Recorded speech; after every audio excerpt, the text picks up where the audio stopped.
আল্লাহ রাসূল তার মেয়েদেরকে খুব ভালোবাসতেন। একদিন ঘরের মধ্যে ঢুইকা দেখে 9 বছরের ফাতেমা হাতের মধ্যে ছুরি দিয়া মুচকি মুচকি হাসতেছে। মাত্র 9 বছরের ফাতেমা হাতের মধ্যে ছুরি দিয়া মুচকি মুচকি হাসতেছে।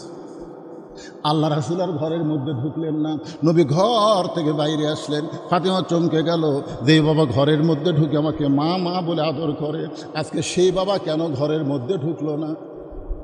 ফাতেমা বারান্দায় এসে দেখে নবীর চোখটা দর দর করে পানি পড়তেছে।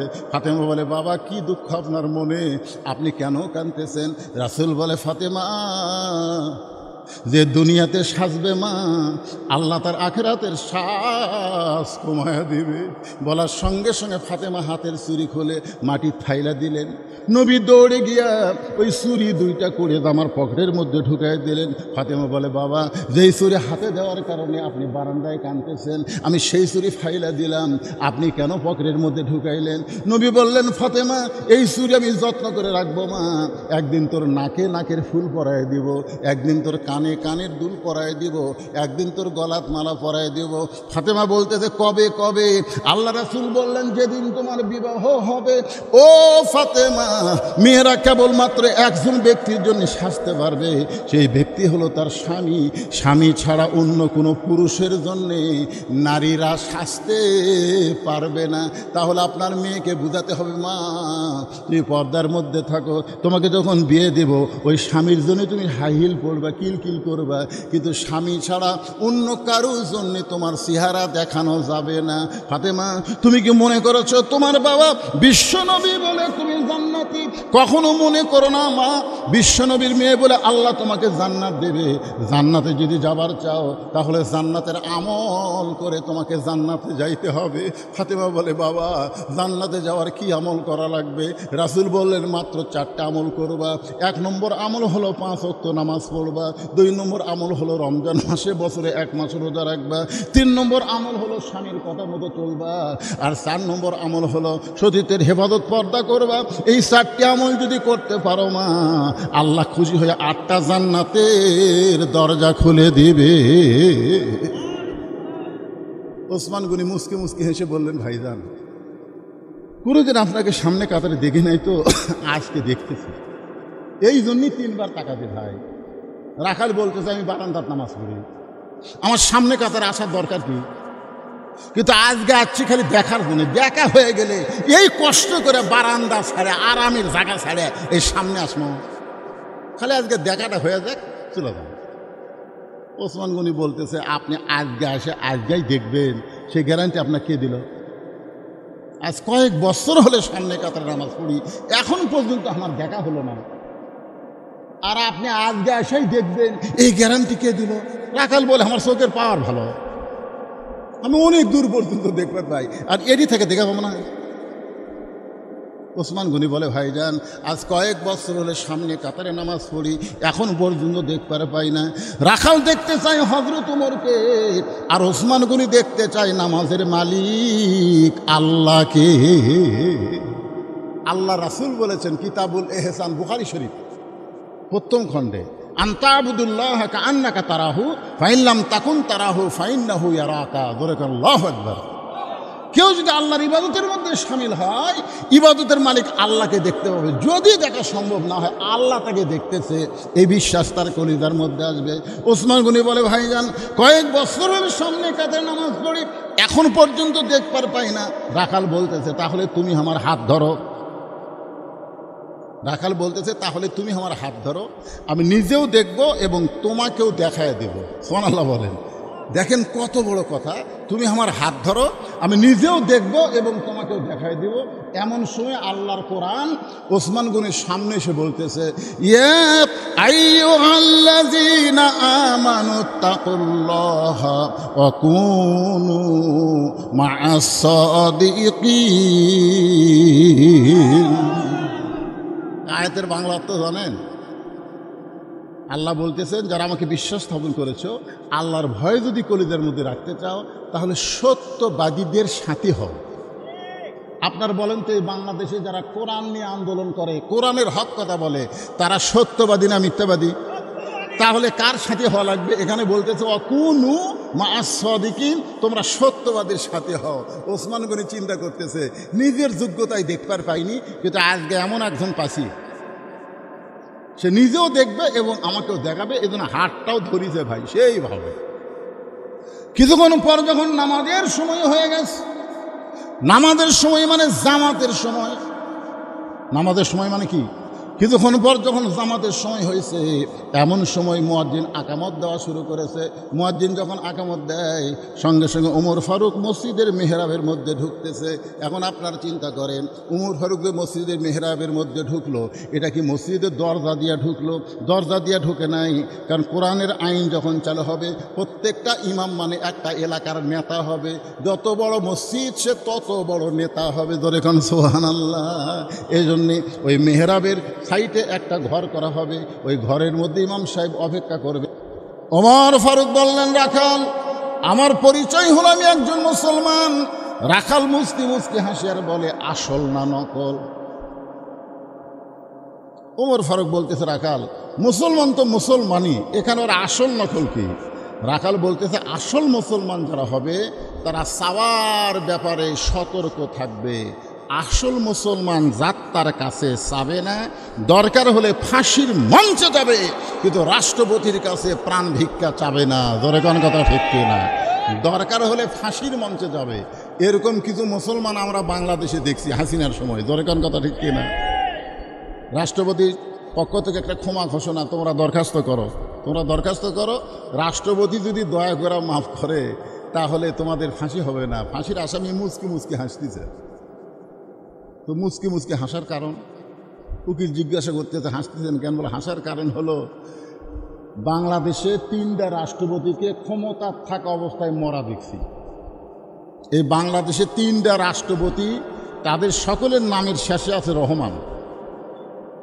এই 3টা রহমান ক্ষমতা থাকা অবস্থায় মারা গেছে। একটা হলো বঙ্গবন্ধু শেখ মুজিবুর রহমান, একটা হলো জিয়াউর, আর একটা হলো জিল্লুর। এই 3টা প্রেসিডেন্ট ক্ষমতা থাকা অবস্থায় মারা গেছে। তো যারা নিজেরাই মরে যায় তাদের কাছে কোনো ইমানদার প্রাণ ভিক্ষা চায় না। প্রাণ ভিক্ষা চাওয়ার একমাত্র মালিক হচ্ছে আমাদের আল্লাহ। জোরে কোন কথা ঠিক? মাশাআল্লাহ, ওদিকে তো ভালো যুবক বুঝছে রে, খুব জোরে শব্দ শোনা যাচ্ছে। মাশাআল্লাহ, সুবহানাল্লাহ।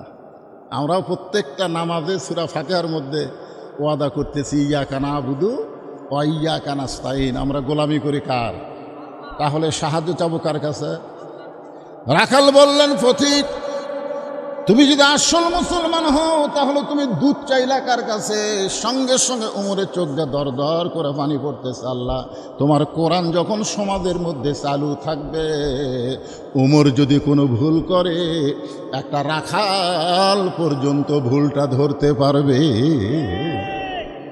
বাংলাদেশের কোনো জায়গায় কোরআন চালু না থাকলেও আপনাদের মসজিদের মধ্যে কোরআন চালু আছে।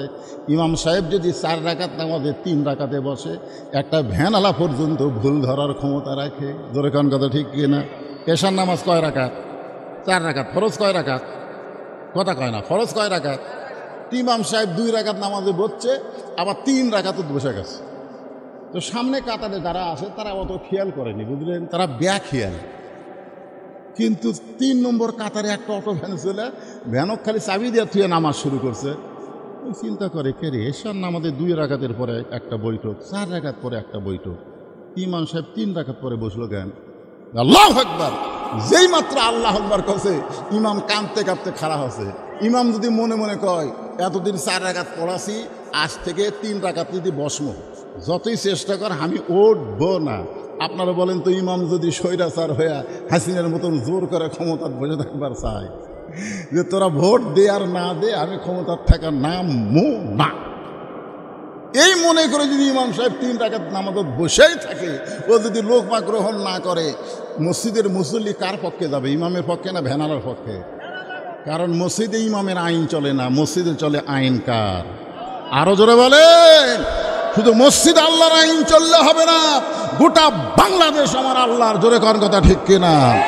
মসজিদ আল্লাহর আইন চলে, গোটা সমাজেও আল্লাহর আইন চালু করতে গেলে এই কোরআন শরীফকে মসজিদের তাকের মধ্যে শুধু রাখলে হবে না, সংসদে নিয়ে যাওয়া লাগবে। ধরে কারণ ঠিক কিনা? আল কোরআনের আলো, সবাই বলবেন সংসদে জালো। আল কোরআনের আলো, কোরআন হাদিস যেখানে, দুনিয়ার মুসলমান লিল্লাহে তাকবীর। উমরের চোখ দিয়ে দর দর করে পানি পড়তেছে। রাখাল বলতেছে, তুমি যদি আসল মুসলমান হও তাহলে তুমি দুধ চাইলা কার কাছে? উমর ছোট বাচ্চার মতন কান দেওয়ার বলে, রাখাল ভাই, চাওয়ার ব্যাপারে আমি ভুল করেছি। রাখাল বলতেছে, ভুলটা যখন স্বীকারই করছে তাহলে আল্লাহ তোমাকে মাফ করবে।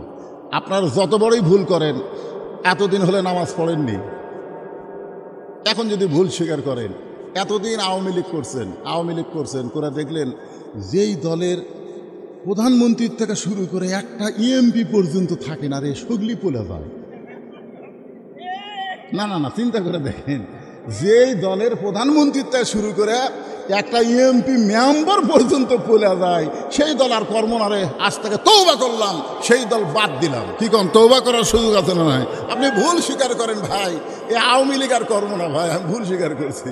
উমর ফারুক বলতেছেন, রাখাল ভাই আসলেই চাওয়ার ব্যাপারে আমি ভুল স্বীকার করলাম। রাখাল বলতেছে, ভুল যদি স্বীকার করছো তাহলে আল্লাহ তোমাকে তওবা করার সুযোগ দিবে। তওবা শব্দের অর্থ কি? ফিরে আসা। ভুলটা যখন স্বীকার করছো, আল্লাহ তোমাকে তওবা করার সুযোগ দিবে। তুমি তওবা করলে আল্লাহ তোমাকে মাফ করবে। উমর ফারুক বলেন, রাখাল ভাই তাহলে আমি তওবা করতেছি। রাখাল বলে, তুমি মূর্খ মানুষ, তুমি তওবা কেমনি করবা? উমর চুপ করছে, বলে আমি মূর্খ? বলে মূর্খ না হলে যাত্রার কাছে চাই।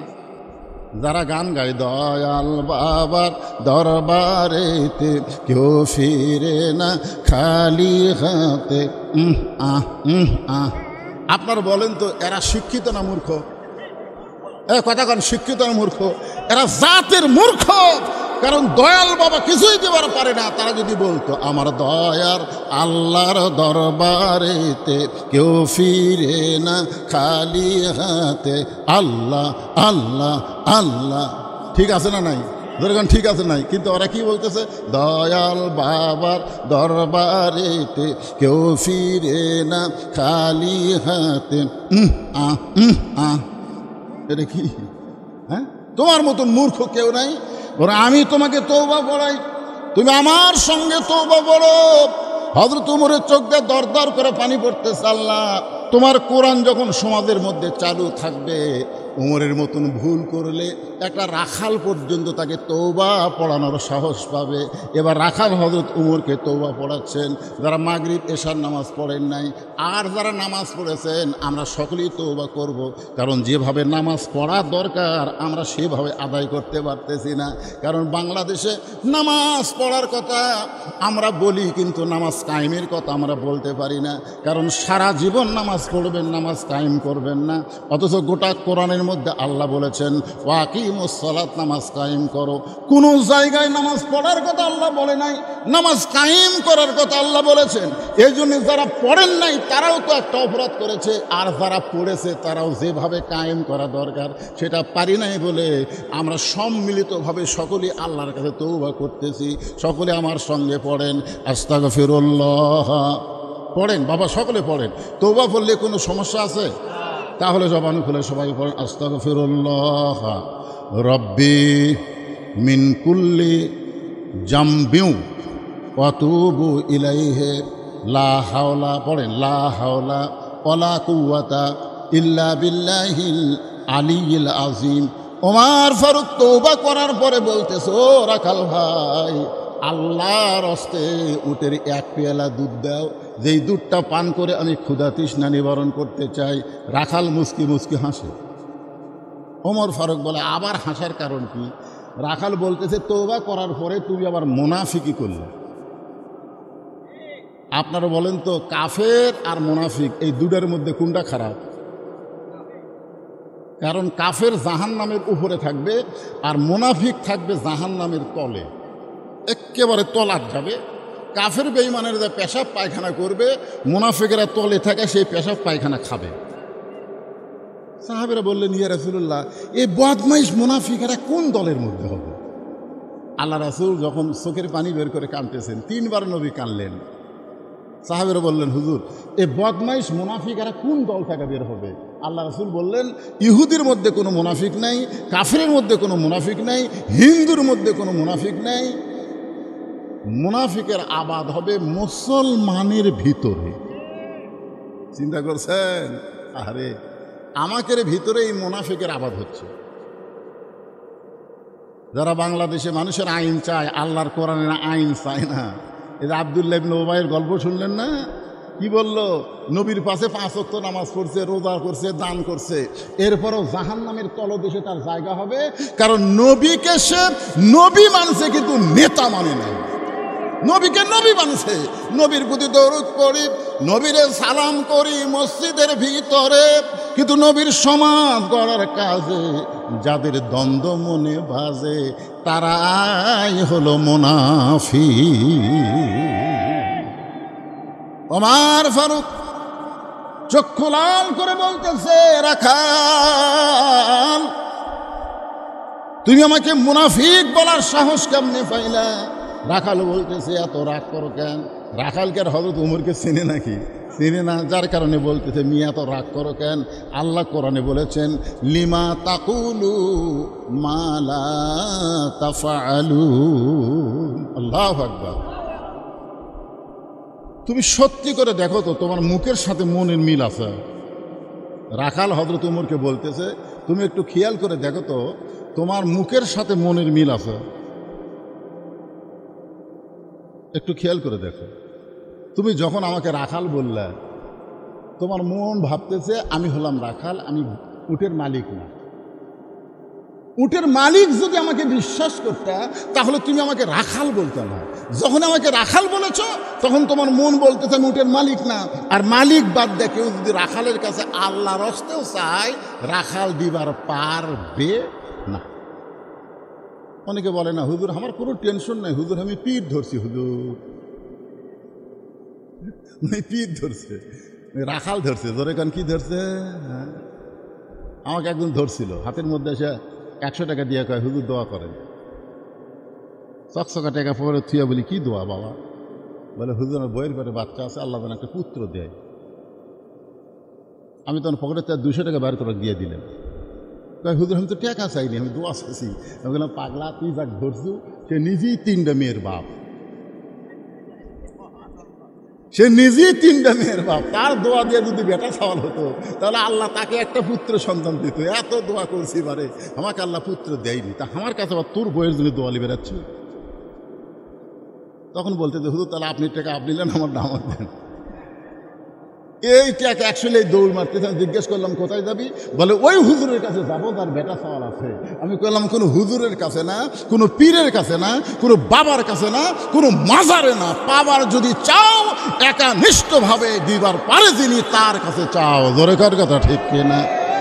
রাখাল বলে, পথিক, সত্যি যদি উটের 1 পেয়ালা দুধ চাও, এখান থেকে মালিকের বাড়ি হলো 10 মাইল দূরে। ওই 10 মাইল দূরে গিয়ে মালিকের বাড়ির দরজাত বলো, মালিক তোমার রাখাল উট আর দুম্বা চড়ায়, তুমি যদি হুকুম দাও তাহলে রাখাল আল্লাহর হস্তে উটের 1 পেয়ালা দুধ দিবে। ওমর ফারুক বলে, রাখাল ভাই, কষ্ট করে অত দূর মালিকের বাড়ি যাওয়ার দরকার নাই, বরং তোমাকে 2টা টাকা দিচ্ছি, তুমি উটের 1 পেয়ালা দুধ দাও। রাখাল মুসকি মুসকি হাসি আর বলে, তুমি হযরত উমরকে চিনো? রাখাল মুসকি মুসকি হাসি আর বলে, তুমি হযরত উমরকে চিনো? উমরকে যদি চিনতে, তাহলে এইরকম প্রস্তাব করার সাহস পাইতাম না। উমরের গুপ্ত বাহিনী যদি দূর থেকে দেখবার পাই, তুমি আমাকে 2 টাকা ঘুষ দিছা, আর মালিক বাদ দিয়ে আমি তোমাকে উটের 1 পেয়ালা দুধ দিছি, তাহলে তোমাকেও ধরবে, আমাকেও ধরবে। এই বুড়া বয়সে তুমি ধরা পড়বা? ওমর ফারুক বলে, রাখাল ভাই, আসলেই তো তাই। তাহলে চলো পাহাড়ের গুহার মধ্যে যাই। সেই গুহার মধ্যে গিয়া তোমাকে গোপনে 2 টাকা দিব, আর তুমি গোপনে উটের 1 পেয়ালা দুধ দিবা, তোমার মালিকও জানতে পারবে না, উমরের গুপ্ত বাহিনীও ধরতে পারবে না। রাখাল চিল্লায় বলে, তুমি ভণ্ড, তুমি ভণ্ড, তুমি ভণ্ড। ওমর ফারুক বলে, রাখাল আমার মধ্যে ভণ্ডামির কি দেখলা? রাখাল বলে, পথিক, পাহাড়ের গুহার মধ্যে দেওয়া নেওয়া করলে ওমরের গুপ্ত বাহিনী দেখতে পারবে না, আমার মালিক জানতে পারবে না, কিন্তু রাখাল যে আল্লাহকে ইন্নাল্লাযীনা ক্বালু রাব্বুনাল্লাহু সুম্মা ইসতাকামু, যে আল্লাহকে ইস্তেকাম করে অটলভাবে ধারণ করেছে, সেই রাখাল বিশ্বাস করে কেউ না দেখলেও আল্লাহ দেখতেছে। সঙ্গে সঙ্গে ওমর ফারুক মারছে দৌড়, এক দৌড়ে পাহাড়ের পাদদেশে জায়নামাজ বিছায়া 2 রাকাত নামাজ পড়ে আল্লাহর কাছে বলতেছে, আল্লাহ তোমার কোরআন এত সুন্দর, তোমার কোরআন এত সুন্দর। তোমার কোরআন যখন সমাজের মধ্যে চালু হয়ে যায় তখন কেউ না দেখলেও আল্লাহ দেখে, এই বিশ্বাসটা প্রত্যেকটা মুমিনের কলিজায়। কেউ না দেখলেও কে দেখতেছে?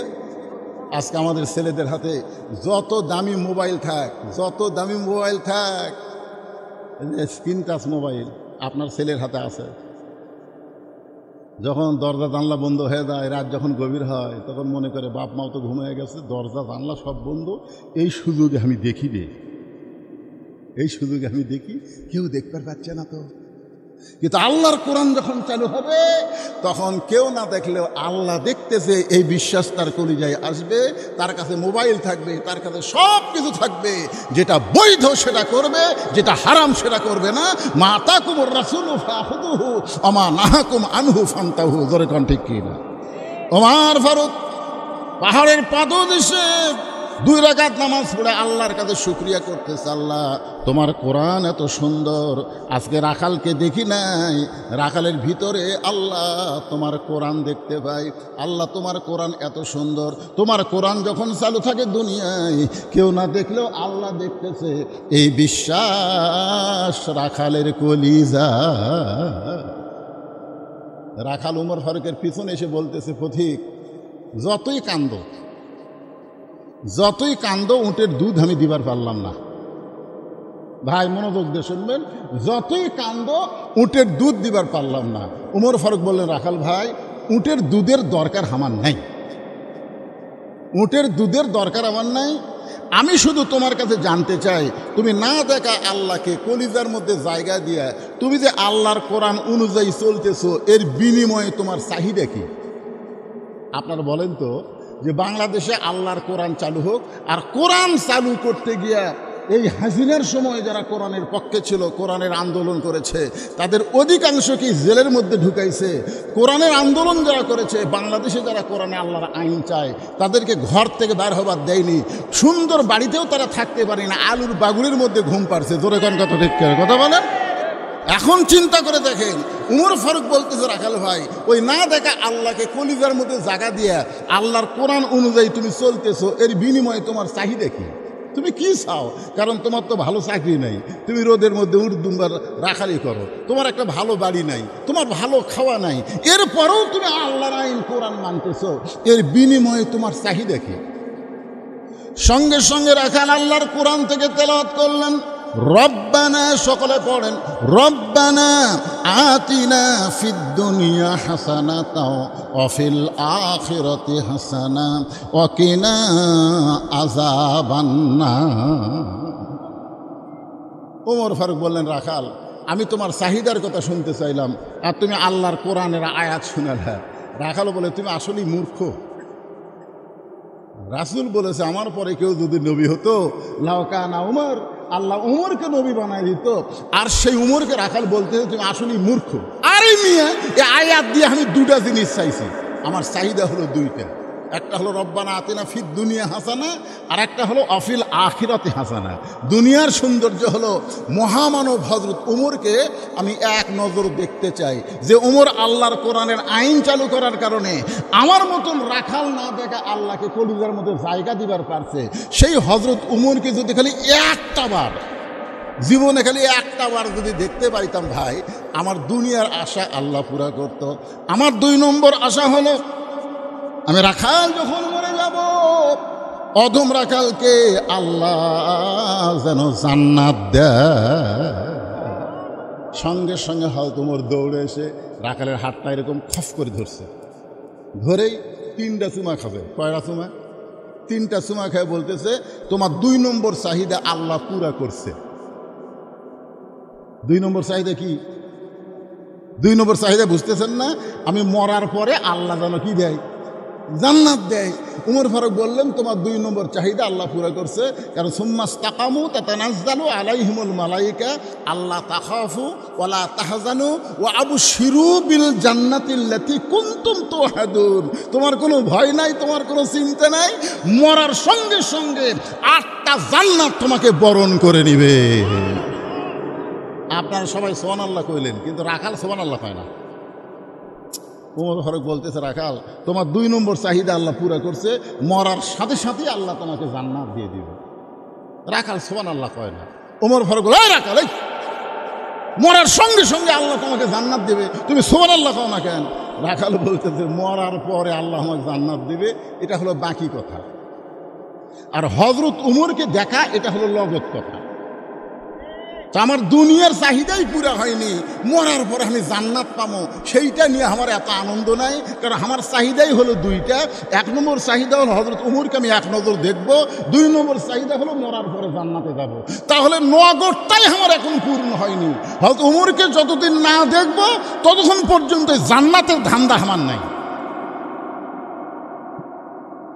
ওমর ফারুক চিন্তায় পড়ে গেলেন যে আমি যে হযরত উমর, এইটা রাখালকে কেমনে বলবো? যে রাখাল আমাকে তওবা পড়াছে, যে রাখাল আমাকে মুনাফিক কইছে, যে রাখাল আমাকে ভণ্ড কইছে, এখন যদি বলি ভাই রাখাল আমি উমর, বলাও সারা, রাখাল হার্ট ফেল করে মরাও সারা। জোরে কোন কথা ঠিক কিনা? যে উমর রাস্তাতে গেলে শয়তান কয়দিন যায় না? জোরে কোন কয়দিন যায় না? এখন উমর চিন্তা করতেছে, আমি যদি খালি বলি যে আমি উমর, খালি বলাও সারা, মরাও সারা। ওমর ফারুক চিন্তায় পড়ে গেলেন, আমি এখন কি করব? এমন সময় আল্লাহর কোরআন, এমন সময় আল্লাহর কোরআন উমরের সামনে এসে বলতেছেন, ওমর উদউ ইলা সাবিলি রাব্বিকা বিল হিকমা। ওমর, সরাসরি যদি বলবার না পারো, সরাসরি, কারণ এখন সরাসরি কিছু ওয়াজ করবার গেলে আগে আওয়ামী লীগ খেপে যেত, এখন আবার বিএনপি খেপে যাচ্ছে। জোরে কোন কথা ঠিক কিনা? এই জন্যে ডাইরেক্ট কথা না বলে আল্লাহ কোরআনে বলতেছেন যে কি করো? হেকমত অবলম্বন করো। উমর ফারুক যদি বলে যে আমি উমর, তাহলে বলাও সারা, মরাও সারা। জোরে কোন কথা ঠিক কিনা? এখন ডাইরেক্ট বলবার না পাইরা আল্লাহর কোরআন অনুযায়ী হযরত উমর বলতে, রাখাল সত্যি যদি হযরত উমরকে দেখতে চাও। রাখাল চিল্লায় বলে, কোথায় হযরত উমর ভাই, কোথায় হযরত উমর? এই চুপ কর, এই কথাটা শোন। সত্যি যদি হযরত উমরকে দেখবার চাও, তাহলে ফজরের নামাজ তোমাকে জামাতের সঙ্গে আদায় করা লাগবে। ফজরের নামাজ যদি সামনে কাতারে জামাতের সঙ্গে আদায় করতে পারো, তাহলে মেহরাবের মধ্যে লক্ষ্য করে দেখবা যেই মানুষটা ইমামতি করতেছে সেই মানুষটি হলেন হযরত উমর। তাহলে আল্লাহর কোরআন দিয়ে যখন বাংলাদেশ চলবে, আপনার যাকে এমপি বানাবেন সে নামাজ পড়ানোর মতন যোগ্যতা থাকতে হবে। নামাজ খালি পাশে যায় পড়লে হবে না, পড়ান লাগবে। হঠাৎ যদি একদিন ইমাম না আসে, হঠাৎ যদি একদিন ইমাম আসেনি, তখন কে? ইউনিয়নের পড়াবি কে? ওয়ার্ডের পড়াবি কে? মেম্বার সাহেব। সত্যি যদি উমরকে দেখতে চাও, তাহলে তোমাকে ফজরের নামাজ সামনে কাতারে আদায় করা লাগবে। ফজরের নামাজ সামনে কাতারে যদি আদায় করো, তাহলে দেখতে পাইবা যে মানুষটা ইমামতি করতেছে সেই মানুষটি হলেন হযরত উমর। রাখাল ছোট বাচ্চার মতন কান্না শুরু করছে। উমর ফারুক বলে, এতক্ষণ তুমি হাসলে আর এখন তুমি কাঁদতেছা, কারণ কি? বলে, কান্দার কারণ হলো আমি বারান্দাত নামাজ পড়ি। আমি বারান্দাত নামাজ পড়ি, আমি একটা রাখাল। মসজিদের মধ্যে নবীর দামি দামি সাহাবি, ওই দামি দামি সাহাবির মধ্যে আমি একটা সাধারণ রাখাল কেমনে যাই? ওমর ফারুক বললেন, এই দলিল তুমি পাইলা কোথায় যে তুমি বারান্দাত নামাজ পড়ো, তুমি সাধারণ, আর মসজিদের মধ্যে যারা নামাজ পড়ে তারা দামি? এই দলিল তোমাকে কে দিল? আল্লাহর কোরআনের দলিল হলো ইন্না আকরামাকুম ইনদাল্লাহি আতকাকুম।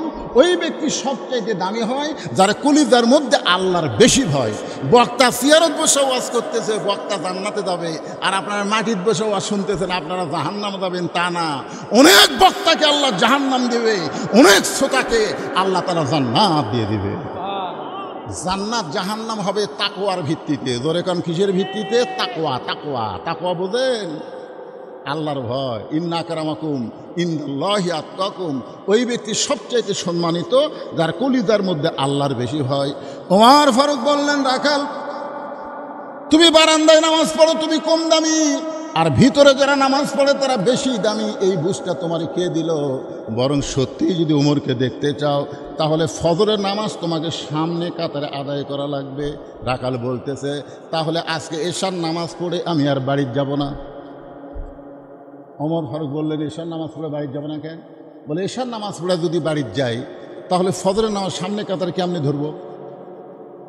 এই জন্যে এশার নামাজ পড়ার পরই ফজরের নামাজ সামনে কাতারে ধরার জন্য আমি এই এশার পথ থেকে চেষ্টা করব। ওমর ফারুক বললেন, রাখাল তুমি বলো তো যে 5 ওয়াক্ত নামাজের মধ্যে 3 ওয়াক্ত নামাজ তাড়াতাড়ি আর 2 ওয়াক্ত দেরি। আপনারা কি বুঝতে পারছেন? আসর, মাগরিব, এশা, দেখবেন এই 3 ওয়াক্ত নামাজ কিছুক্ষণ পরপরই না। দেখবেন আসর শেষ না হতে কিছুক্ষণ পরে মাগরিব, মাগরিব শেষ হওয়ার কিছুক্ষণ পরই এশা। কিন্তু 2 ওয়াক্ত নামাজ লম্বা কেন? একটা হলো এশা থেকে ফজর, আরেকটা হলো ফজর থেকে জোহর। এই 2 ওয়াক্ত নামাজের সময় লম্বা কেন? রাখাল বলে, আমি তো বলতে পারি না। ওমর ফারুক বললেন, তাহলে শোনো, ফজর থেকে জোহর আল্লাহ লম্বা সময় দিয়েছে। এই লম্বা সময়ের মধ্যে তুমি চাকরি বাকরি করবা, খেতে খামারে কাজকাম করবা, ব্যবসা বাণিজ্য করবা। এগুলো কাজকাম করতে করতে তোমার শরীরের যে ক্ষয় হবে, এশা থেকে আল্লাহ ফজর পর্যন্ত লম্বা সময় দিল। এই লম্বা সময়ের মধ্যে তুমি ঘুম পাড়বে। দিনের বেলা কাজ করার ক্ষয় আল্লাহ ঘুমের মধ্যে পুরা করে দিবে। তাহলে এশা থেকে ফজর এই লম্বা সময় তোমার যদি কোথায়? রাখাল বলতে, ঘুম যদি ধরেই তাহলে মসজিদের মধ্যে কোনো এক জায়গায় ঘুমাইয়া যাব। ওমর ফারুক চেহারা লাল করে বলতেছে, মসজিদের মধ্যে ঘুম পাড়ার দলিল দাও। মানে মসজিদের মধ্যে যে ঘুম পাড়া যাবি, আরে ঘুম পড়া তো দূরের কথা, গল্প করাও যাবে না। নামাজ হয়ে গেছে, ফাইজা কুদিয়াতি সলা ফান্তাশিরু ফিল আরদ, নামাজ হয়ে গেছে, সবাই চলে গেছে, কিন্তু এরা 3 জন জোহরের নামাজের পরে এরা 3 জন 4 ফ্যান দিয়ে, ধরে এখন কয় ফ্যান? 4 ফ্যান মাথার উপর ঘুরতেছে, আর এরা 3 জন মসজিদের মধ্যে গল্প করতেছে। আলু কিনা থনো ভারে, কিন্তু দাম হলো না। সাইড থেকে আরেকজন বলতে, আমি চাউলও কিনা থুতি ভাই, এই বাড়ে এই কমে। এরকম 1-8 ঘন্টা গল্প করতেছে। ফেরেশতা বলতেছে, আল্লাহ সবাই চলে গেল, এরা 3 জন যে গল্প করতেছে, 4টা ফ্যান ঘুরতেছে মাথার উপরে, রেজাল্ট কি? আল্লাহ বলতেছে, নামাজের পরে অযথা গল্প করতে যায় মাথার উপর যে ফ্যান ঘুরলো, এই ফ্যান ঘোরার কারেন্টের বিল এই 3 জন আলাদাভাবে না দেওয়া পর্যন্ত জান্নাতে যাওয়ার পারবে না। কারণ মসজিদ তোর বাপের ঘর না, যে ইচ্ছা মতো ফ্যান ঘুরাবি। জোরে কোন কথা, ঠিক কথা বলেন? মসজিদ তোর বাপের ঘর। আল্লাহর বান্দার একটু মনোযোগ দিবেন। ওমর ফারুক বললেন, রাখাল আজানের গুরুত্ব দিও। 5 ওয়াক্ত নামাজের মধ্যে সবচাইতে গুরুত্বপূর্ণ আজান হলো ফজরের আজান। কেরে যুবকেরা, এই যুবকেরা, ফজরের নামাজের আজানে একই শব্দ 2 বার বলে, অন্য কোনো আজানে সেই শব্দ নাই। তোমরা সেই শব্দ শুনিছা? আপনি বলতেছেন এই যুবকগুলো রাত 12টা পর্যন্ত ফেসবুক চলে, তারা ঘুমাই। পিছনে তো খালি যুবকই দেখা যায়, টুপিওয়ালারা। কি মাদ্রাসার তাল বেলেন নাকি? এই বাচ্চারা, এই মনোযোগ দাও। তাল বেলে ওরকে কথা আলাদা। ওরা তো যখন রাস্তা দিয়ে যায়, ওরকে পায়ের তলে ফেরেশতারা পাখা বিছিয়ে দেয়। ধরে কেন সুবহানাল্লাহ। ওরা খালি ফজরের নামাজ পড়ে না, ওরা তাহাজ্জুদের নামাজ পড়ে। যারা হাফেজি মাদ্রাসায় পড়ে, আমার তো একটা হাফেজি মাদ্রাসা আছে জানি আমি, এরা খালি ফজর পড়ে না, এরা তাহাজ্জুদও পড়ে। ধরে কেন সুবহানাল্লাহ। এরা ফজরের আগে এক পারা কোরআন না পড়ে ফজরের নামাজে আসে না। তাহলে চিন্তা করে এরা কখন, এর কথা আলাদা। যারা যুবক আছে বাবা, ফজরের নামাজে যে বলা হচ্ছে, মুয়াজ্জিন যে বলতেছে আস-সালাতু খায়রুম মিনান নাওম, ঘুম হইতে নামাজ অতি উত্তম। এইটা শোনার পরে যেই যুবক বিছনার মধ্যে ঘুমায় যাবে, আপনি চিন্তা করেন আস-সালাতু খায়রুম মিনান নাওম অত্যন্ত গুরুত্বপূর্ণ আযান। ওমর ফারুক বললেন, রাখাল ভাই আযানের গুরুত্ব দিও। আল্লাহ রাসূলের একটা হাদিস আছে, আযান শোনার প্রথম 3 মিনিটের মধ্যে যারা মসজিদে পা দিবে তারা আল্লাহ রাস্তায় একটা উট কুরবানি সওয়াব পাবে। সুবহানাল্লাহ। হ্যাঁ, আযান শোনার 5 মিনিটের মধ্যে মসজিদে যারা ঢুকবে আল্লাহর রাসূল বলেছেন তাদের আমল নামায় একটা গরু কুরবানির সওয়াব দেওয়া হবে। একেবারে যখন শেষ আকামত দিবে, আকামত দেওয়ার সময় যদি কেউ মসজিদের মধ্যে ঢোকে আল্লাহ রাস্তায় একটা ডিম অথবা মুরগি দানের সওয়াব পাবে। তার মানে বোঝা গেল আযান দেওয়ার পরে ঢোকা লাগবে, আযান দেওয়ার আগে ইল্লা মুয়াজ্জিন, শুধু মুয়াজ্জিন ছাড়া কেউ ঢুকতে পারবে না। আযান দেওয়ার আগে কে ঢুকবে জোরে বলেন? আর আযান দেওয়ার পরে কারা ঢুকবে? মুসল্লি। মুসল্লি যদি আযান দেওয়ার আগে মসজিদের মধ্যে ঢোকে তারা নামাজ হবে, কিন্তু মসজিদে ঢোকার কোনো সওয়াব পাবে না। কি বুঝলেন? আযান দেওয়ার পরে ঢোকা লাগবে, আযান দেওয়ার আগে খালি মুয়াজ্জিন ঢুকবে। আর আযান দেওয়ার আগে যদি কেউ ঢুকাই যায় সে মসজিদে ঢোকার সওয়াব পাবে না, নামাজ হবে, অসুবিধা নেই, কিন্তু আগে ঢুকলা কেন? কমান্ডিং মানতে হবে, আল্লাহর কমান্ডিং। আযান হচ্ছে আল্লাহর কমান্ডিং। ওমর ফারুক বললেন, এই পিছনে এরা ওঠা বসা করে, গাই মাদ্রাসা তাল ভাই, একে অভ্যাস এটাই। তোমরা আসলে কেন আবার ওঠা বসা করো কেন?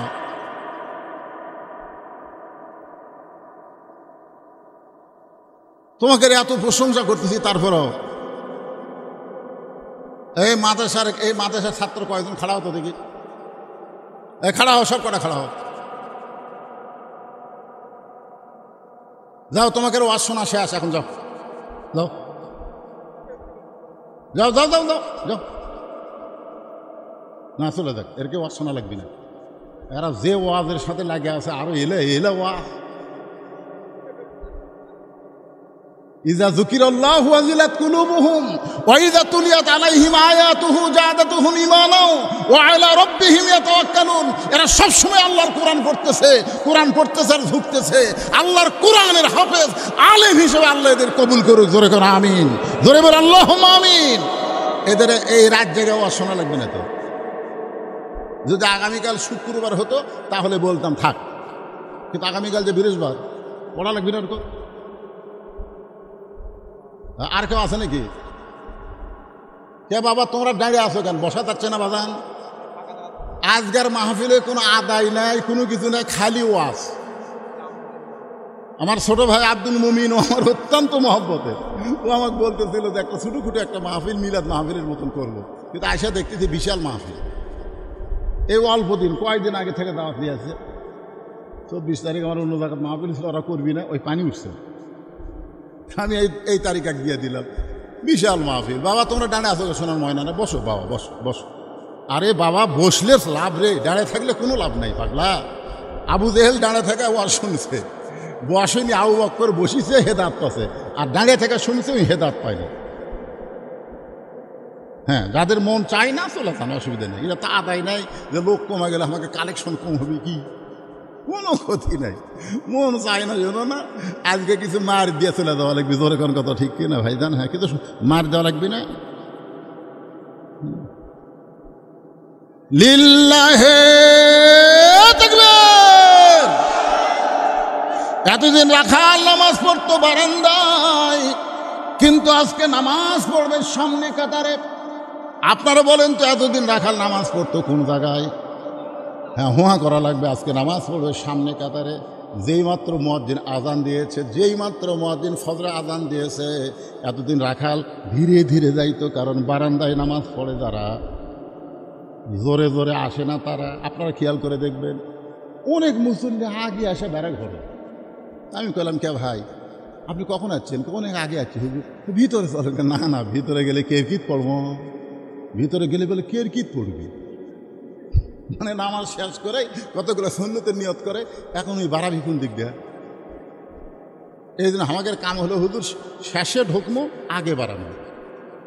বারান্দার নামাজ পড়ে যারা, অধিকাংশই তারা ফাওয়াই লুল্লিল মুসাল্লিন, ফাওয়াই লুল্লিল মুসাল্লিন। আর সামনে কাতারে মসজিদের ভিতরে নামাজ পড়ে যারা, তারা হলো সেই মুসল্লি। আসসালাতু মিরাজুল মুমিনিন, জোরে বলেন সুবহানাল্লাহ। রাখাল এতদিন বারান্দায় নামাজ পড়েছে, আজকে সামনে কাতারে নামাজ পড়বে। মসজিদের দরজায় গিয়া রাখাল একটা দোয়া পড়তেছে, কারণ কোনোদিন তো ভিতরে ঢোকে নাই, আজকে ভিতরে ঢুকতেছে। আপনারা বলেন তো ভিতরে ঢোকার দোয়া আছে না নাই? কি দোয়া? আল্লাহুম্মা আফতাহ লি আবওয়াবা রহমাতিক। আপনি ভিতরে ঢুকবার গেলে ইচ্ছা অনুযায়ী ঢোকা চলবে না। আল্লাহর আইন হলো ডান পায়ে ঢোকা লাগবে। ধরে কোন পা?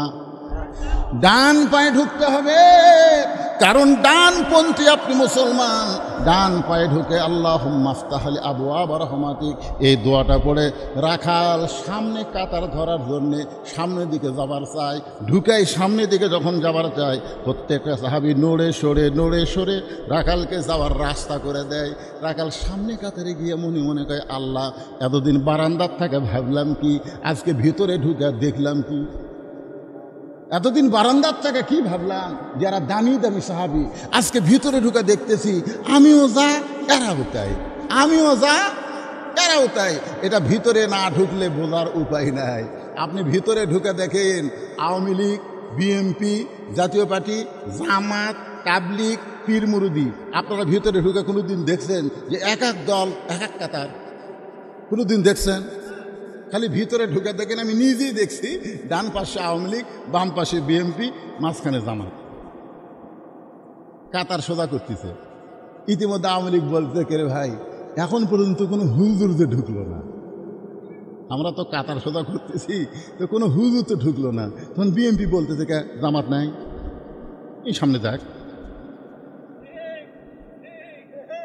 দেখছেন, ডান পাশের আওয়ামী লীগ বলতেছে, কে রে, আমরা যে তিনজন কাতার সোজা করতেছি, কিন্তু কোনো হুজুর যে ঢুকলো না, এখন আমরা কেমনে নামাজ পড়বো? তখন বিএনপি বলতেছে, কে জামাত না, যাক সামনে যাক।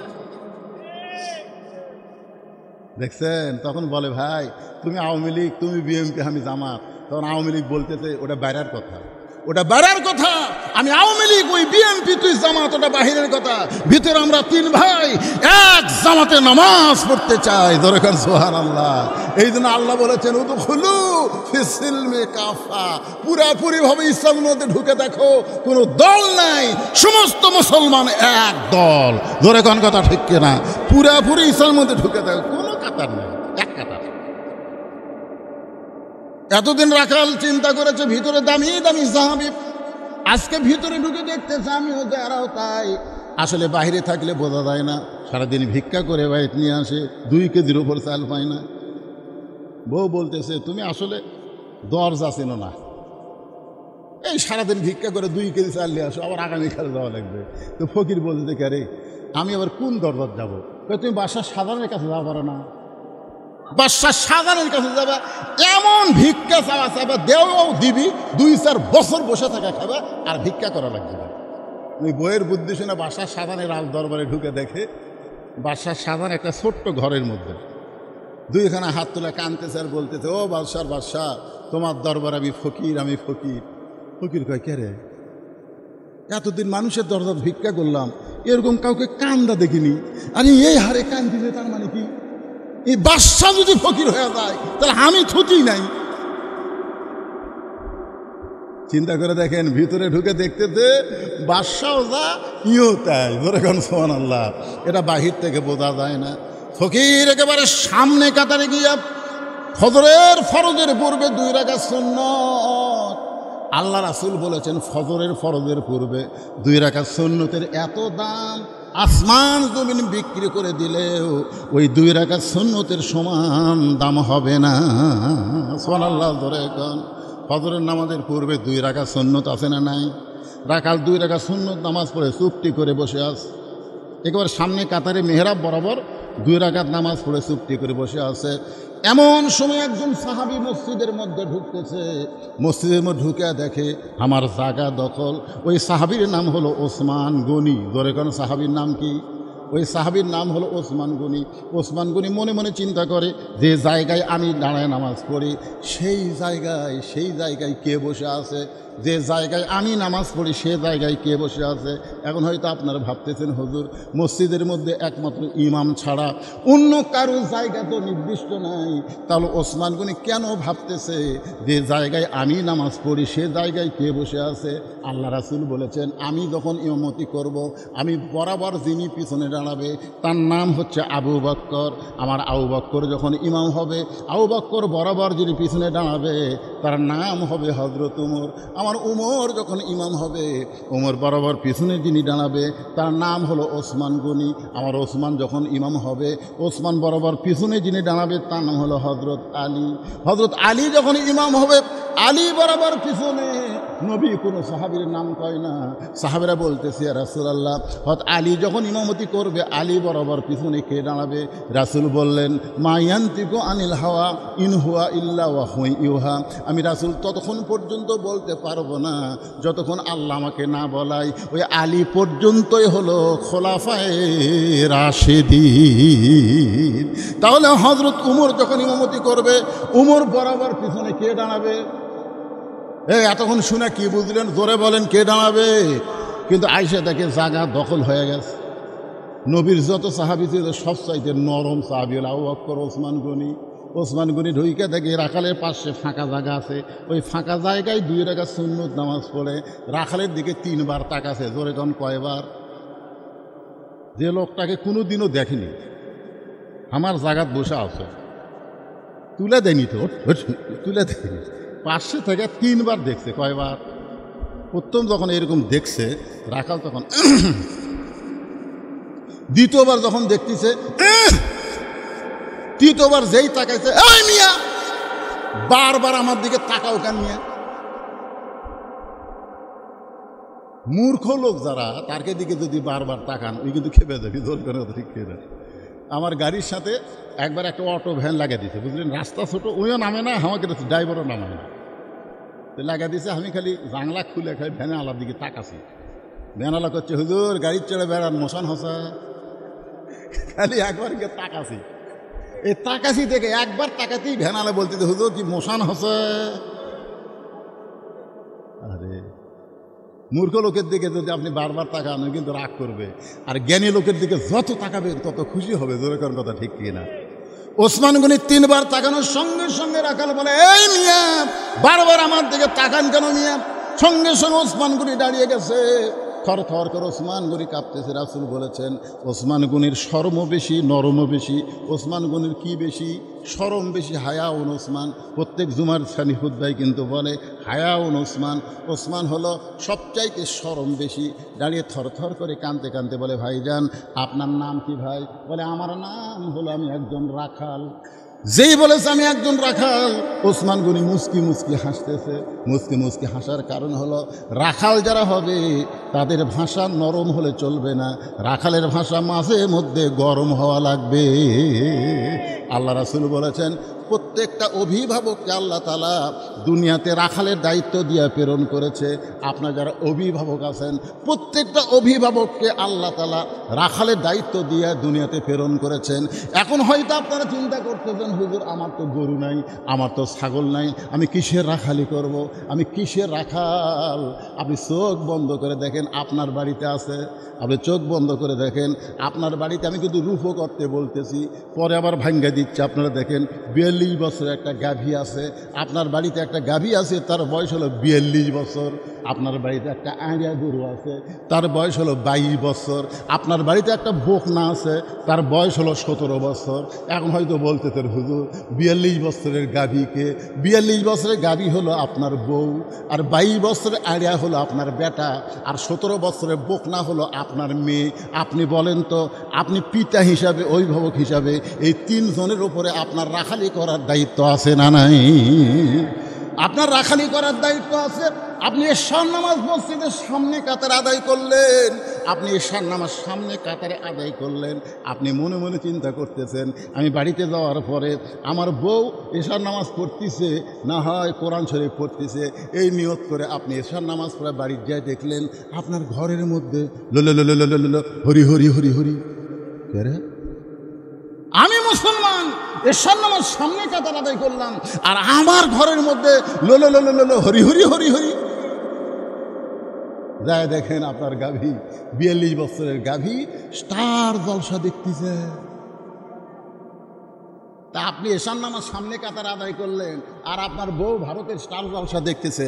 আপনার রাখালি করার দরকার আছে না নাই? কি রাখালি করবেন? ময়না পাখি, ও ময়না, তুমি ভারতের চ্যানেল দেখো না? রাখালি করা লাগবে। আপনার গাভী যদি, গরু যদি অন্যদিকে যায়, আপনি কি বলবেন? বাবা গরু ওইদিকে আবাদ আছে, বাবা ওইদিকে যাস না। ওইরকম গরু বাবা গরু কোলে হবে, এই গরু হাতত লাঠি লিয়ে খালি এই গরু, আর এক ধাপ দেখবেন গরু আবার ফিরে ঘাসের দিকে চলে আসবে। আপনার বউ ভারতের চ্যানেল দেখতেছে, আপনি কি ভাই মান তাশাব্বাহা বিকওমিন ফাহুয়া মিনহুম। আল্লাহ রাসূল বলেছেন যে যাকে অনুসরণ করবে তার সঙ্গে হাসর হবে। বাংলাদেশের চ্যানেল বাদ দেন, তুই ভারতের চ্যানেল দেখতেছ। তুমি জানো 400 বছরের পুরাতন বাবরি মসজিদ এই ভারত ভাঙ্গা সেখানে রাম মন্দির তৈরি করছে। যে ভারত মসজিদ ভাঙ্গা রাম মন্দির তৈরি করে, সেই ভারতের কোনো চ্যানেল মুসলমানের ঘরে চলবে না। ধরে কোন কথা ঠিক না? আর একবার যদি ভারতের কোনো চ্যানেল তোমাকে দেখতে দেখি, তোমার কিন্তু কি কন আপনার বইয়ের ওপর রাখালি করার দরকার আছে না? আপনাকে একদিন বলতেছে, কে রে তোমার বউ তো ভালোই। আপনি শুনে কি করবেন? দেখে শুনে বিয়ে করছি ভাই। যেই বলেছে তোমার বউ তো খুবই সুন্দরী পারে, তখন আপনি খুশি হয়ে বলতেছেন দেখা শুনে বিয়ে করছি ভাই। কেউ যদি আপনাকে বলে তোমার বউ তো দেখতে সুন্দর, তখন আপনি খুশি হবেন। আপনি করবেন কে রে আমার বউ ই দেখলো কেন? আল্লাহ কোরআনে বলেছেন অকরনা ফি বুয়ুতিকুন্না ওয়ালা তাবাররুজনা তাবাররুজাল জাহিলিয়াতিল উলা। কি রে আমার বউ এই কলেমার জন্যে নবীজি, এই কলেমার জন্যে নবীজি সহিলেন কত জ্বালাতন। লা ইলাহা ইল্লাল্লাহু বলো রে পাগল মন, লা ইলাহা ইল্লাল্লাহ জোরে লা ইলাহা ইল্লাল্লাহ। যার দেলে আছে আমার আল্লাহর ভয়, কার ভয়? যার মনে আছে আল্লাহর ভয়। আল্লাহ আল্লাহ সব সময় আহার নিদ্রা ভালো লাগে না, এই দুনিয়া ভালো লাগে না, ভালো লাগে শুধু আল্লাহ। লা ইলাহা ইল্লাল্লাহ, লা ইলাহা লা ইলাহা ইল্লাল্লাহ মুহাম্মাদুর রাসূলুল্লাহ। সকলেই বলি, কেউ ফাঁকি দিব না, সকলেই বলি সাল্লাল্লাহু আলাইহি ওয়াসাল্লাম। এই মুহাম্মদ রাসূলুল্লাহ বলার সঙ্গে সঙ্গে আল্লাহ রাসূলের জামাতা সাহাবী হযরত আলী বলেছেন যে আল্লাহর নবীর নাম উচ্চারণ করলো অথচ নবীর প্রতি দরুদ পড়ল না, ওই ব্যক্তি হলো সবচাইতে বড় কৃপণ। তা আমরা নবীর নাম কলেমার শেষে কি বললাম? মুহাম্মাদুর রাসূলুল্লাহ। বক্তা বলার আগেই বলা লাগবে সাল্লাল্লাহু আলাইহি ওয়াসাল্লাম। তারতা কুমড়াগাড়ি, কুমড়াপাড়া, বাইতুল ফজল জামে মসজিদ প্রাঙ্গণে জি আজকের এই তাফসীর কোরআন মাহফিলে আল্লাহ তাআলা যিনাকে সম্মানিত সভাপতির আসনে কবুল করেছেন, জনাব হাফিজ মুফতি মাওলানা মোহাম্মদ মাহবুবুর রহমান খন্দকার সাহেব, আজকের এই মাহফিলের সম্মানিত সহসভাপতি যিনাদেরকে আল্লাহ কবুল করেছেন,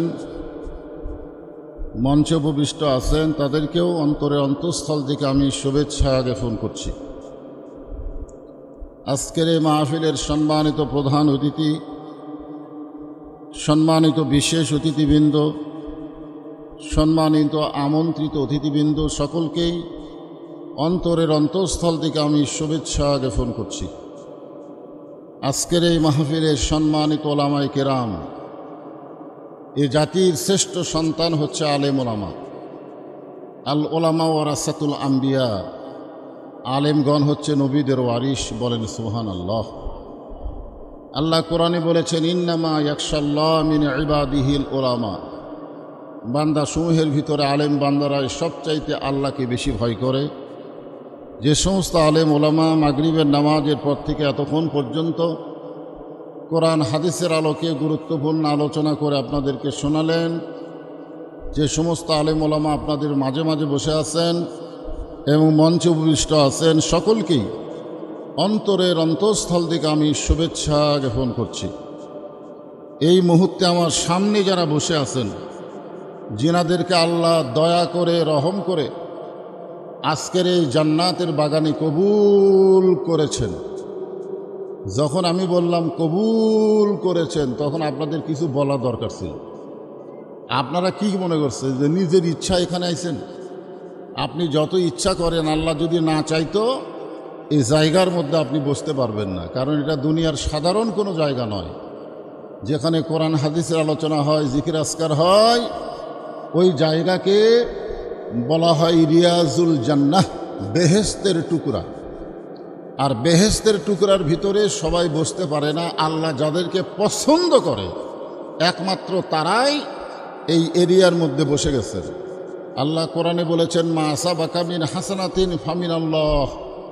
বান্দা বান্দির দ্বারা ভালো কাজ যখন হয়, এই কাজ বান্দা বান্দি করে না, বরং আল্লাহ করায়। আপনারা একটু অন্তর থেকে চিন্তা করে বলেন তো, এই কোরআনের মাহফিলে বসাটা ভালো কাজ না খারাপ কাজ? তাহলে এই ভালো কাজ কি আপনারা করলেন না আল্লাহ করালো? তাহলে এই মুহূর্তে কি আপনারা বিশ্বাস করতে পারেন যে আল্লাহ আপনাদের উপরে রাজি আছেন? কারণ আল্লাহ যদি রাজি না থাকতো, তাহলে আপনারা এই সামিয়ানার নিচে বসতে পারতেন না। যে আল্লাহ কিছু সময়ের জন্যে কিছু বান্দার উপরে রাজি হয়ে যায়, ওই বান্দা যত বড়ই গুনাহগার হোক না কেন, তাকে আল্লাহ আর জাহান্নাম দেয় না, তাকে জান্নাতের মালিক বানায়া দেয়।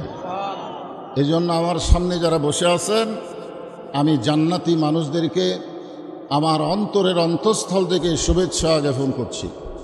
যে সমস্ত মা বোনেরা পর্দার অন্তরালে বসে বসে আলোচনা শুনতেছেন, আমি তাদেরকে শ্রদ্ধা জ্ঞাপন করে এই মুহূর্তে আমি জানতে চাচ্ছি আপনারা সকলে কেমন আছেন?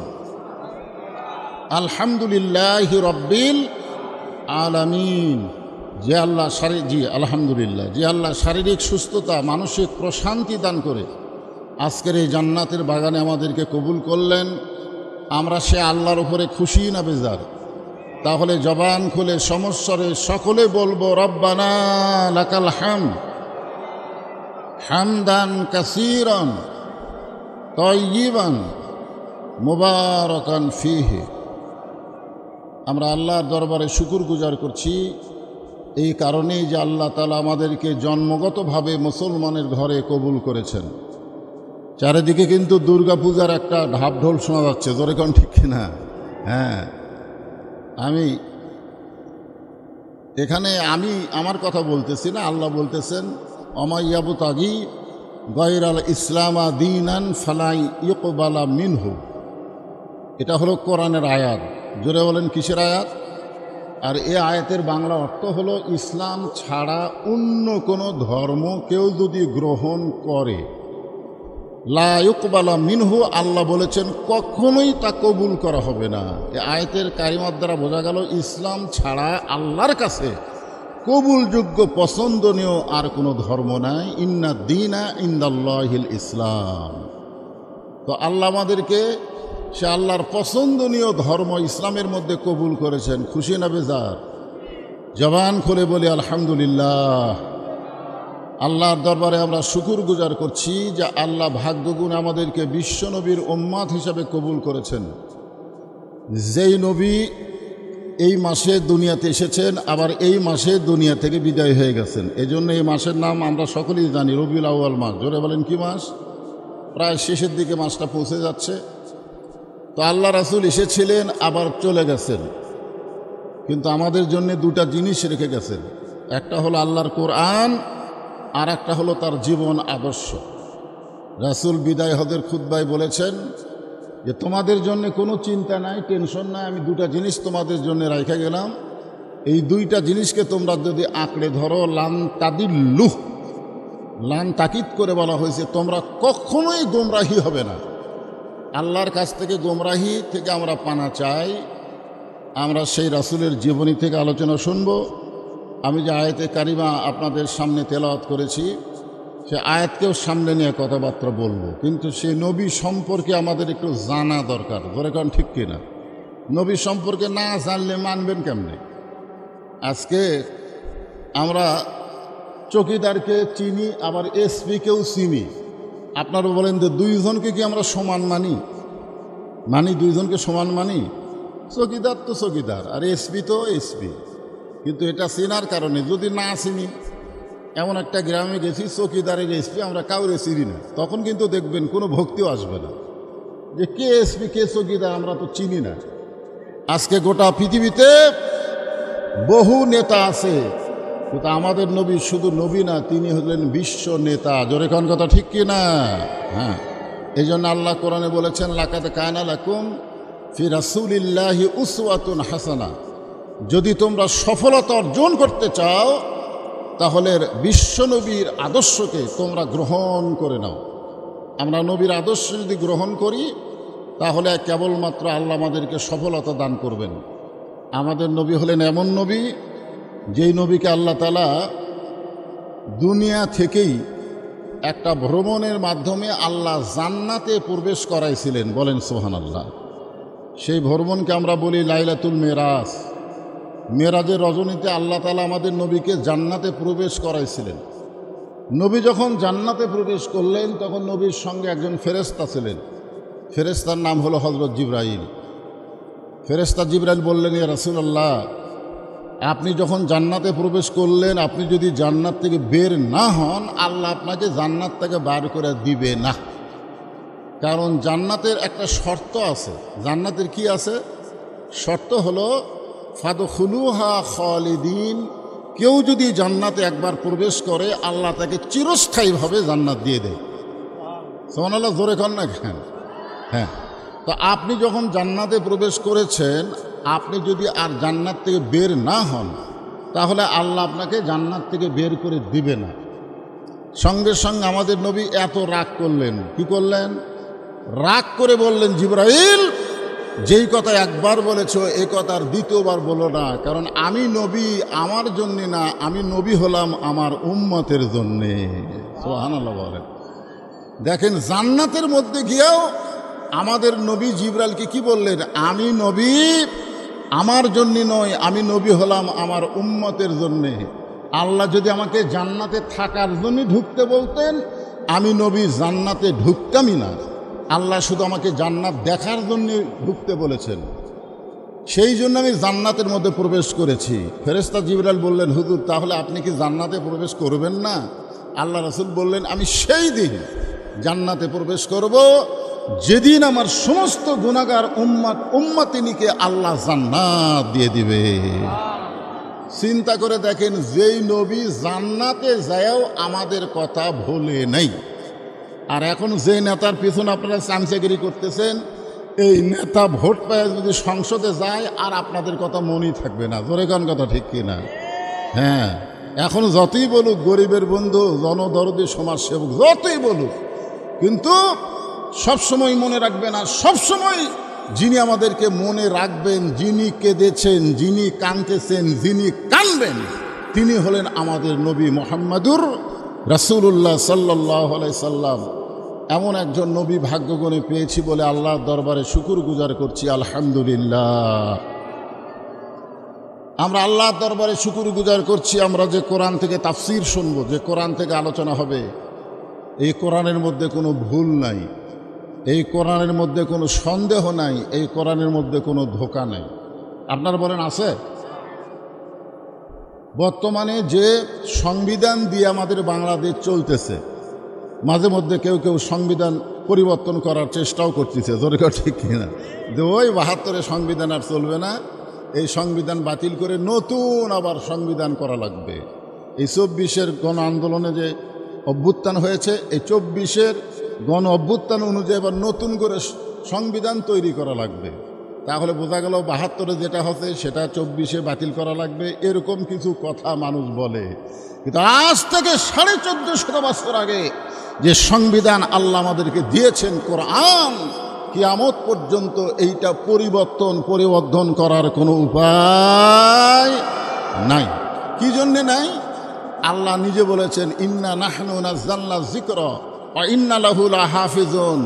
আমি কোরআনকে তোমাদের জন্য উপদেশ হিসাবে নাজিল করেছি, এই কোরআনের হেফাজতের দায়িত্ব আমি স্বয়ং আল্লাহ নিজে নিয়েছি, এর মধ্যে আর কম বেশি করার কোনো সুযোগ নাই। এখন আপনারা বলেন তো, যে সংবিধান দিয়ে বাংলাদেশ চলতেছে, এই সংবিধানের মধ্যে সন্দেহ আছে না নাই? আপনারা যারা জবান খুললেন না, তারা মনে হয় বুঝবার পারতেছেন না। বর্তমান যে সংবিধান দিয়ে আমাদের বাংলাদেশ চলতেছে, এই সংবিধানের মধ্যে ধোঁকা আছে না নাই? এই সংবিধানের মধ্যে গোঁজামিল আছে না নাই? তাহলে যেই সংবিধানে গোঁজামিল আছে, ধোঁকা আছে, সেই সংবিধান দিয়ে কোনোদিন মুসলমান তার ঈমান রক্ষা করতে পারবে না। মুসলমানের ঈমানকে রক্ষা করতে গেলে আল্লাহর কোরআনকে তাদের সংবিধান হিসাবে বিশ্বাস করে এই কোরআনকে পার্লামেন্টে নিয়ে যাওয়া লাগবে। ধরে বলেন কথা ঠিক কি না? হ্যাঁ, আমরা সেই পবিত্র কোরআনের আলোচনা আজকে এখানে তাফসীর আকারে শুনতে চাই। আমি যে আয়াতে কারিমা তেলাওয়াত করলাম, এই আয়াতটাই আপনাদের সামনে উপস্থাপন করার চেষ্টা করতেছি ইনশাআল্লাহ। আগে আপনারা দেখেন, কোরআন শরীফের দিকে তাকায় দেখেন, এটা এমন একটা কিতাব যেটাকে ধরবার গেলে সমস্যা আছে, শুনবার গেলে কোনো সমস্যা নেই। কারণ আবু জেহেল নবী যখন কোরআন তেলাওয়াত করত, চোরের মতন চুপি চুপি সারা রাত দাঁড়িয়ে দাঁড়িয়ে কোরআনের তেলাওয়াত শুনত, মানে শুনতে কোনো সমস্যা নাই। এটা আপনারা যারা ওয়াজ শুনতেছেন, ওয়াজ শোনার মধ্যে কোনো সমস্যা নেই। কি নাই? সমস্যা নাই। সারা রাত কোরআন দাঁড়ায় দাঁড়ায় শুনেছে, সকালবেলায় সে কোরআনের পক্ষে তারিফ করে আবু জেহেল বলতেছে, এত সুন্দর কোরআনের বাণী, রাতটা কোন দিক দিয়ে গেল আমি বুঝবারই পারিনি। তার মানে বদবশিতে 12টা পর্যন্ত ওয়াজ করলো, কোন দিক দিয়ে সময় গেল আমি বুঝবারই পারিনি। এটা হলো শোনা। এটার নাম কি? এটা শোনা, মানে শুনতে এত ভালো লাগছে যে সারা রাত চলে গেছে, আমি বুঝবারই পারিনি। আবু সুফিয়ান বলতেছে, নেতা, যেই কোরআন শুনতে এত ভালো লাগে, রাত কোন দিক দিয়ে যায় বোঝা যায় না, সেই কোরআন ধরতে অসুবিধা কি? মানে শুনলেই যদি এত মজা লাগে, তাহলে এটা ধরবার গেলে সমস্যা কি?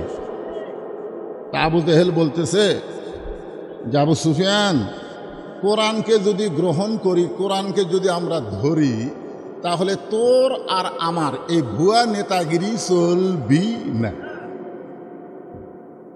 কারণ কোরআনকে যদি গ্রহণ করি, তাহলে তোর আমার ভুয়া নেতৃত্ব চলবে না, আসল নেতা হয়ে যাবে কোরআন যার উপর নাজিল হয়েছে, সেই মুহাম্মাদুর রাসূলুল্লাহ।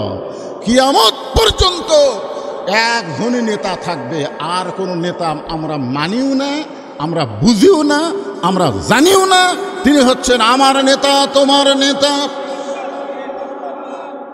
এখন চিন্তা করেন, আবু জেহেলের তরফ থেকে শুরু হয়েছে, যদি কোরআনকে গ্রহণ করি তাহলে আমাদের এই ভুয়া নেতাগিরি চলবে না। আজও বাংলাদেশে যারা ভুয়া নেতৃত্ব দিচ্ছে, তারা কখনো কোরআনের পক্ষে কথা বলবে না, কোরআনের হক কথা শুনবেও না, কেউ বলবার গেলেও বলতে দিবে না। ধরে কোন কথা ঠিক কিনা? হ্যাঁ, খুব খেয়াল করবেন।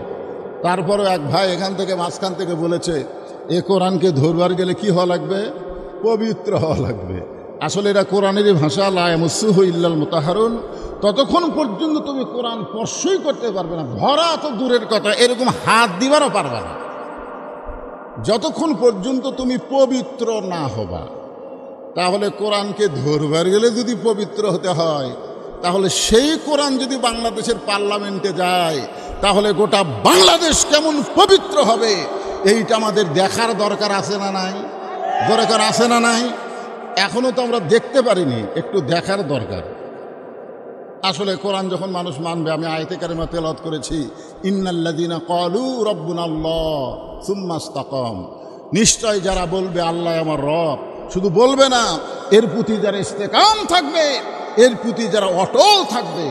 আজকে শুধু কোরআনের পক্ষে আমরা চিল্লাচিল্লি করব, তা করলে হবে না। বাস্তবে আল্লাহর কোরআনকে গ্রহণ করা লাগবে, তারপরে যা হয়ে যাবে। জোরে কোন কথা ঠিক কিনা? হ্যাঁ, এখন আল্লাহর কোরআনকে গ্রহণ করলে আমাদের বাংলাদেশের চেহারা কেমন পরিবর্তন হবে, সেইটা বুঝাইতে গিয়ে আমি আপনাদের সামনে একটা ঘটনাকে উপস্থাপন করলাম। এই আয়াত অনুসারে একটু মনোযোগ দিয়ে শুনবেন। মানুষটির নাম হলো হযরতে ওমর। জোরে বলেন, নাম কি? ছদ্মবেশে মদিনার অলিগলি ঘুরতে গিয়া হঠাৎ হযরত ওমর দেখতে পায় বিস্তীর্ণ মরুভূমির ভিতরে একজন রাখাল উট আর দুম্বা চড়ায়। হযরত ওমর আল্লাহর কোরআনকে দেখার জন্য, এই যে কোরআন শুনবার আছেন, এই কোরআন শুধু শুনলে হবে না, বাস্তবে আল্লাহর কোরআন দেখা লাগবে। জোরে কোন কথা ঠিক কি না? শুধুমাত্র আল্লাহর কোরআনকে দেখার জন্য রাখালকে সালাম দিলেন, আসসালামু আলাইকুম রাখাল ভাই, আমার পেটে ক্ষুধা লাগছে, আমি উটের এক পেয়ালা দুধ চাই। রাখাল মুচকি মুচকি হাসে। ওমর ফারুক চমকে গিয়ে বললেন, রাখাল, তোমাকে সালাম দিলাম, তুমি সালামের উত্তরও দিলা না। আমি ক্ষুধার দালায় উটের এক পেয়া দুধ চাইলাম, সে দুধ তুমি দিবা কিনা সেটাও বলো না। রাখাল মুচকি মুচকি হাসি আর বলে, পথিক, তোমার সালামের উত্তর দিবার পারবো না, উটের দুধও তোমাকে দিবার পারবো না। ওমর ফারুক বললেন, আমার অপরাধ কি? রাখাল বললেন, তোমার অপরাধ হলো আগে তোমার পরিচয় দাও। তোমার অপরাধ হলো আগে তোমার পরিচয় দাও। এখানে যে আমরা আসি, আমাদের একটা পরিচয় আছে না নাই? জোরে এখন আছে না নাই? কি পরিচয়? বদরশিদ পরিচয়। হ্যাঁ, কারণ আল্লাহ কোরআনে বলেছেন, লা তামুতুন্না ইল্লা ওয়া আনতুম মুসলিমুন, মুসলমান না হইয়া কেউ মরিও না। তুমি যত বড় এমপি হও, মন্ত্রী হও, তালুকদার হও, চৌধুরী হও, এইটা তোমার কোনো পরিচয় নাই। তোমার পরিচয় হলো জন্মানোর সময় মুসলমান, মৃত্যুর সময় মুসলমান। জোরে কোন কথা ঠিক কিনা? রাখাল বলতেছে, তোমার অপরাধ হলো তোমার পরিচয় দাও। ওমর ফারুক চিন্তায় পড়ে গেলেন, আমি আল্লাহর কোরআনকে দেখতে পারাইছি, আর এই সময় যদি আমি আমার পরিচয় দেই, তাহলে তো কোরআন দেখা যাবে না। এই চিন্তা যখন হযরত ওমর করতেছেন, এমন সময় আল্লাহর কোরআন ওমরের সামনে দাঁড়িয়ে বলতেছেন, ওমর, রাখাল যখন তোমার পরিচয় চাইছে, তুমি আসল পরিচয় দাও। তোমার আসল পরিচয় হলো মিল্লাতা আবিকুম ইব্রাহিম হুয়া সাম্মাকুমুল মুসলিমিন। কি পরিচয়? বাঙালি আমরা তো জানি আমাদের জাতির পিতা কে। এতদিন শুনছেন জাতির পিতা, জাতির পিতা না জুতার পিতা? আল্লাহর কোরআন এখানে সাক্ষী দিচ্ছে, মিল্লাত মানে জাতি, আবিকুম তোমাদের জাতির বাপ হচ্ছে ইব্রাহিম, তোমাদের জাতির পিতার নাম হলো হযরত ইব্রাহিম, হুয়া সাম্মাকুমুল মুসলিমিন, যিনি তোমাদের নাম রেখেছে মুসলমান। দুনিয়াতে পরিচয় দেওয়ার জন্য আমরা এক একটা নামে পরিচয় দেই, কিন্তু মূলত আমাদের আসল নাম হলো মুসলমান। জোরে বলেন, নাম কি? আরো জোরে। আল্লাহ যারা বলতেছে না, তাদের কান্দের ফেরেশতারা কি বলতেছে? তো আপনি যদি মুসলমান না বলেন, আপনার কান্দের ফেরেশতারা বিরক্ত হচ্ছে না? কিন্তু বক্তা বলবার কয়, তাও বলে না রে। তখন আল্লাহ বলতেছে, এই বামকান্দের ফেরেশতা, কোরআনের আয়াত দিয়ে তাদের জাতির পিতা তাদের নাম রাখছে মুসলমান, এই মুসলমান যারা বলতেছে না, তাদের কাঁধে লেখ বোবা শয়তান। তা আমরা কি বোবা শয়তান হব? তাহলে যখনই বলবো আমাদের পরিচয় কি, জবান খুলে বলবেন মুসলমান। আমাদের পরিচয় কি? আরো জোরে, জোরসে বলুন। জোর হলো না, আরো জোরে। ওমর ফারুক বললেন, রাখাল, আমার পরিচয় যখন শুনতে চাও, তাহলে আমার পরিচয় হলো আমি একজন মুসলমান। রাখাল মুচকি মুচকি হাসে। ওমর ফারুক বলে, আবার হাসার কারণ কি? বলে, হাসার কারণ হলো আসল না নকল। এখানে যে বলা হচ্ছে সুম্মাস্তাকাম, আসল না নকল। অনেক মুসলমান আছে যারা নামাজ পড়ে না। এরকম মুসলমান আছে না নাই? এখানে এমনও কিছু মুসলমান বসে আছে যারা মাগরিবের নামাজও পড়েনি, এশার নামাজও পড়েনি, কিন্তু ওয়াজ শুনতেছে। আপনারা বলেন তো, যে ব্যক্তিরা ইচ্ছা করে নামাজ বাদ দিল, সেই ব্যক্তিরা কি মুসলমান থাকে? কি হয়ে যায়? মান তারাকা সালাত মুতাম্মিদান ফাকাদ কাফারা, মুত্তাফাকুন আলাই। বুখারী এবং মুসলিম শরীফের মধ্যে আছে, ইচ্ছা করে কেউ যদি একটা ওয়াক্ত নামাজ বাদ দেয়, সে আর মুসলমান থাকে না, সে কাফের হয়ে যায়। আর যারা নামাজই পড়ে না, তাদের সম্পর্কে বলা হচ্ছে লা সালাতা লা ঈমানা। যারা নামাজ নাই তার ঈমানই নেই। লা সালাতা লা দীনা, যার নামাজ নাই তার কোনো ধর্মই নাই। বাইনাল আবদি ওয়াল কুফরি তারকুস সালাত, বান্দার কাফেরের মধ্যে পৃথক করা জিনিসটার নামই হলো নামাজ। এখন যারা ইচ্ছা করে মাগরিব এশার নামাজ পড়ে নাই, যদি আজকে নামাজের ওয়াজ শোনার পরে নিয়ত করে, আল্লাহ আমরা এত বড় ভুল করছি,